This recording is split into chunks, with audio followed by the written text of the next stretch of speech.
Hello नमस्कार friends, सोमपीश चॅनलमध्ये पुन्हा एकदा स्वागत आहे. तर आज मी तुम्हाला दाखवणार आहे एक बोलतात ना फंकी ड्रॉइंग, बट खूप ऑसम टर्नआउट झालं. मलाही माहीत नव्हतं की असं काही टर्नआउट होईल माझ्या हातातून, कारण का मला ड्रॉइंगची आवड आहे हे मला माहिती आहे. मला आर्ट्समधली मी स्टुडंट आहे तेही मला माहिती आहे, पण मी असं काही करेन तर मला बिलकुल माहीत नव्हतं. तर मला बेसिकली ड्रॉइंग करताना मला कोट आणि प्लस कार्टून कॅरेक्टर प्लस त्याच्यामध्ये मला फ्लिमस्टोन हा लहानपणीचा 90sच्या मुलांचा कार्टून, फेवरेट कार्टून फ्लिमस्टोन अगर कोणाला माहीत असेल तर तसामध्ये मला हा ड्रॉइंग क्रिएट करायचा होता माझ्या बेडरूम स्पेससाठी. तर मी हा प्लस त्याच्यामध्ये मी एक कोट टाकला आहे ब्लेस्ड म्हणून. तर फर्स्ट अटेम्प्ट होता हा माझा, म्हणजे मी स्वतःसाठी काहीतरी फ्रेम बनवत होती कोटवाली, ते पण कार्टून कॅरेक्टरवरती बेस्ड. तर हा मी असा काही केलेला आहे आणि त्याला मी वॉटर ब्रश पेन कलर्स आहेत हे, म्हणजे ह्याला वॉटर कलर इफेक्ट येतो. हे केश पेन सारखे दिसतात पण हे वॉटर कलर सारखे रिफ्लेक्ट होतात. याला ब्रश पेन म्हणतात. तर मी हे कॅमलिनचे ब्रश पेन यूज केलेले आहेत ह्याला कलर करायला. तुम्ही बघू शकता ह्याच्यातली शेडिंग्स आणि एकदम ऑसम फीचर आहे. तुम्ही बघू शकता की ब्राऊन कलर केल्यानंतर त्याच्यावरती व्हाईट कलरचा ब्रश पेन यूज करते आहे मी.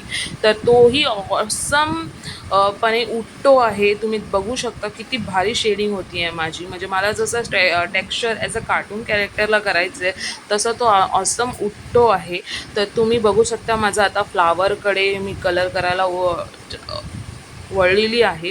मला नाही माहिती की कलर कॉम्बिनेशन काय करायचं आहे, काय म्हणजे कार्टून कॅरेक्टर आहे तर बेसिकली एवढंच माइंडमध्ये आहे की फंकी काहीतरी करायचं आहे. तर मी ट्राय करते फंकी. तिचे केस असे मला असे भरगच पण नाही दाखवायचे आहेत आणि एकच ब्लॅक कलरमध्ये नाही. तर मी मला विचार आला की अरे आपण जसे हायलाईट करतो तसं तिला हायलाईट करूया. तर मी असं काय ट्राय केलेलं आहे. तर हा म्हणजे कसा टर्नआउट होणार आहे मला काही कल्पना नव्हती, पण ट्रस्ट मी खूप ऑसम पराने टर्नआउट झालेलं आहे. तर तुम्ही बघू शकता मला म्हणजे एकदम बोलतात ना असं वाटतं की तो पोस्टर कार्टून कॅरेक्टर्सचा असा बाहेर आलेला आहे. तर अशा प्रकारे माझी ही अर्धी ड्रॉइंग कंप्लीट झाले. थोडे बेसिक्स टचअप आहे ते मी करते आहे बाजूला, पण माझ्याकडे ही फ्रेम होती तर मी या फ्रेममध्ये त्या कार्टूनला टाकलेलं आहे माझ्या पेंटिंगला, माझ्या पोर्ट्रेटला. तर खूप भारी दिसते आणि ट्रस्ट मी वॉलवरती खूपच छान दिसते. तर मी अशा शूट करण्यासाठी त्याला एका बाजूला लावून तुम्हाला असं काढून दाखवलं आहे, पण मी माझ्या बेडरूमच्या एका विंडोच्या बाजूलाही लावणार आहे आणि त्याच्यावरती प्लांटर्स हे करणार आहे.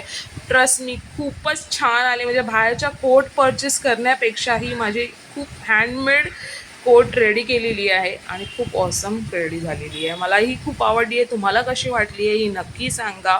माझ्या आर्ट्सला सपोर्ट करा, माझ्या व्हिडिओजना सपोर्ट करा. थँक्यू.